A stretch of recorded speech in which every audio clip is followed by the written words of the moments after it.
What's up, guys? It's the Sound Alchemist back at it again, giving you 40 facts. And yes, I have been cured from my nano scarab plague. I tell you guys, this is the last time I ever eat with any Groot ever again. But anyway, I haven't learned quite too well because today we will be diving into yet another Necron tomb world.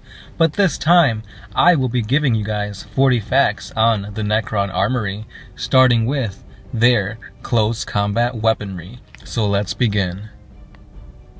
The Time Splinter Cloak. This piece of technology is worn by cryptechs adept with chronomancy. The cryptech is encased in shards of crystallized time, each fragment proof against any blow not landed in that split second. The Chronometron. This gadget allows a Necron Lord to act slightly outside of time, advancing normally as their enemy moves more slowly. This effect gives them an almost ghostly image when activated. The Cloak of the Catan. This ancient garb grants the wearer with a vast amount of power. The Death Grips are sigils that grant any Necron Lord with an increase in their strength, allowing them to do more damage in close combat. The Disruption Field. Those that wield this power have their claws glow with an unearthly energy that wraps whatever it touches. Not even the most heavily armored foe can resist its deadly touch. The Seismic Crucible.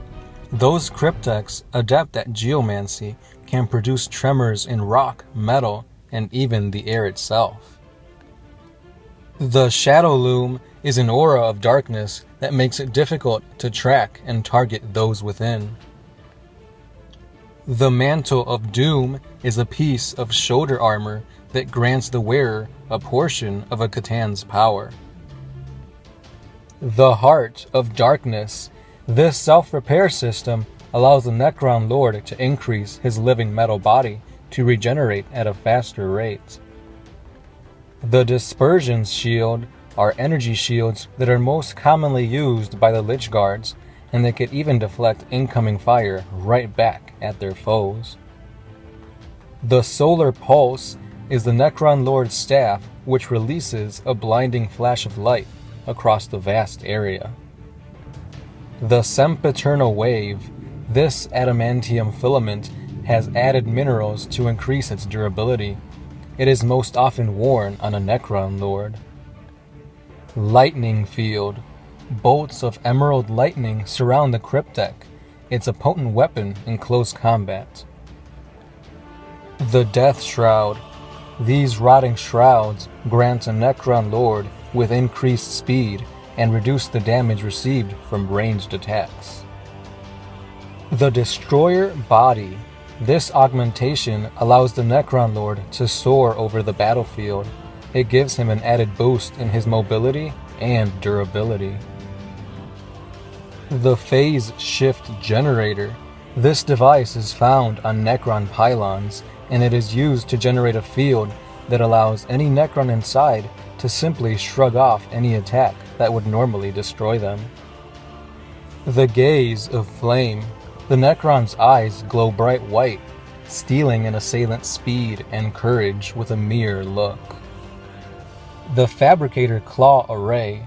These energy tools are used to repair and provide maintenance on the skeletal bodies as well as the vehicles of the Necrons. The Gloom Prism is a crystal that protects a small area from warp-spawned powers such as demons and psychers. Tomb Sentinels and Canoptic Spiders usually are equipped with these prisms. The Death Mask. These masks are said to resemble the Lord of the Dead. Any Necron Lord wearing the mask will be able to spot hidden enemies.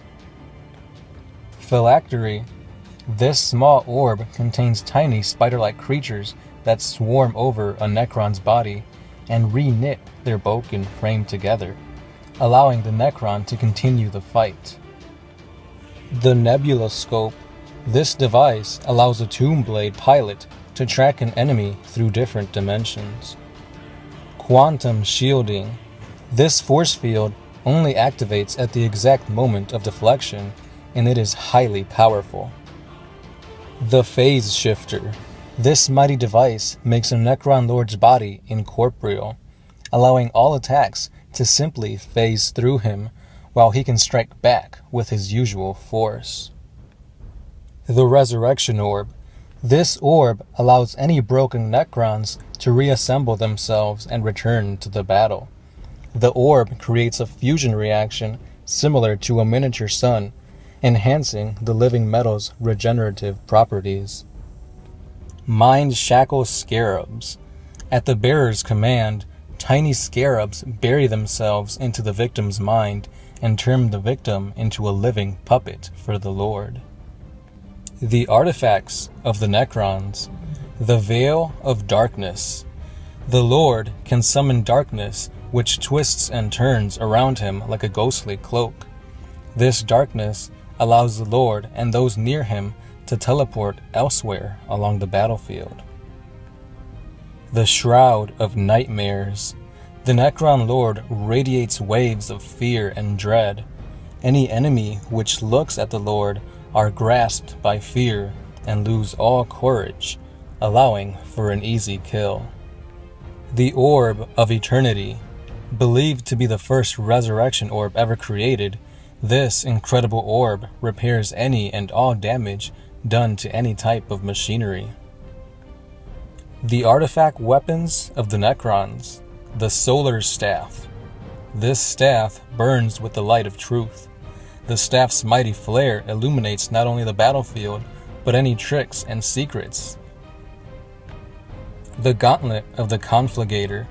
This gauntlet uses interdimensional energy to open a microscopic conduit to a star. The superheated plasma fire is then released upon in a cloud of unstoppable fury. Void Reaper is a scythe which is said to belong to the ancient Catan, the Nightbringer. The scythe's blade is a void. With each swing, it cuts through both the enemy's physical form and their souls. The weaponry of the Cryptex. The Voltic Staff. This staff is capable of manipulating lightning. The Abyssal Staff. This staff releases swirling mists that brings madness to their foes. The Aeon Stave. This staff contains a massive chrono charge that, when unleashed, traps a foe in a bubble of slowed time. The Tremor Stave. This staff releases energy that causes tremors upon the ground, thus scattering enemy armies. The Eldritch Lance. This staff emits blasts of plasma energy so hot that the air seems to scream in agony. The Aether Crystal. This crystal emits bolts of lightning and creates pockets of crushing gravitational pressure. The Harp of Dissonance. A single booming bass note from this weapon can transform the toughest of armor into brittle glass. And with that, we have concluded part 1 of this Necron Tomb world. Don't forget to like to let us know that you guys enjoy these videos that we bring to you guys. Comment down below as to what you guys want to hear from apart from the Necron weaponry. Don't forget to subscribe for more epic One Mind Syndicate content. And as always, I am the Sound Alchemist, part of One Mind Syndicate, and I am signing out.